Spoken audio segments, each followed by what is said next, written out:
Close to my heart, which is life-changing design, and I think it's obvious that our responsibility as designers is immense. We change and shape everybody's lives, whether it be commercial or residential. We might as well make everything the most amazing space ever, regardless of its size, shape, cost, budget or function. So that's what we strive for, and that basically makes people's lives better. So multifunctioning and food, the family table, you know, we used to sit down as a family every Sunday. Doing that at work is really important, and this space is a very shrewd multifunctional space. It sort of serves about 1,200 meals during lunchtime, but in the morning on Mondays it's an auditorium space.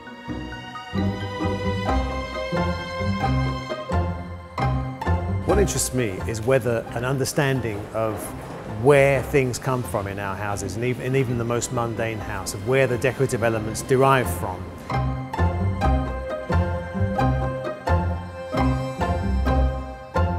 The transformation of places and spaces by very simple means is really exciting.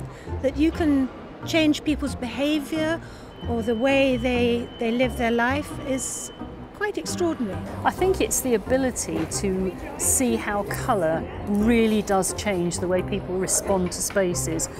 The fact that people feel happier about where they're working, and for me that's a real joy to actually see that something which I think is so simple now can actually give people such a marked change in the way they feel about spaces. This is one mural in a Category C prison on a prison cell, and was viewed by inmates in that prison on a daily basis. They would go in for their colour fix of the day into this person's cell, and actually it wasn't only the inmates, it was the staff as well.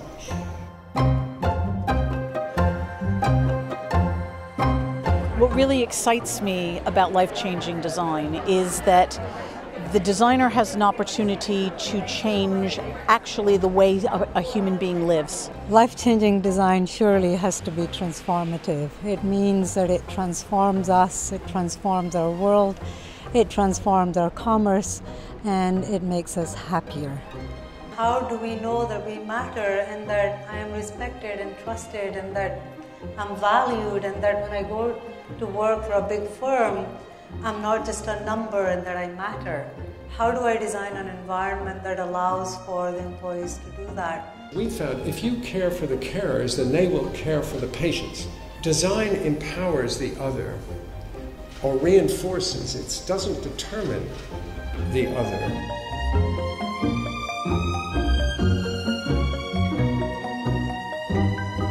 We've got people coming to London wanting to stay in a cubit in Whitechapel, and we've used an old office building.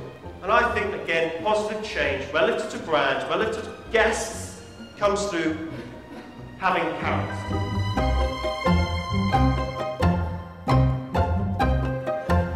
Altogether, a very inspiring day and a lot to think about, an enormous amount to think about. Everyone will find something today that is inspirational, but also that they can take away, that's quite practical and that they can use in their everyday business. What I've taken from today's programme is actually how important the profession of interior design is. If you look inside a room, everything has been thought about, and that's our job.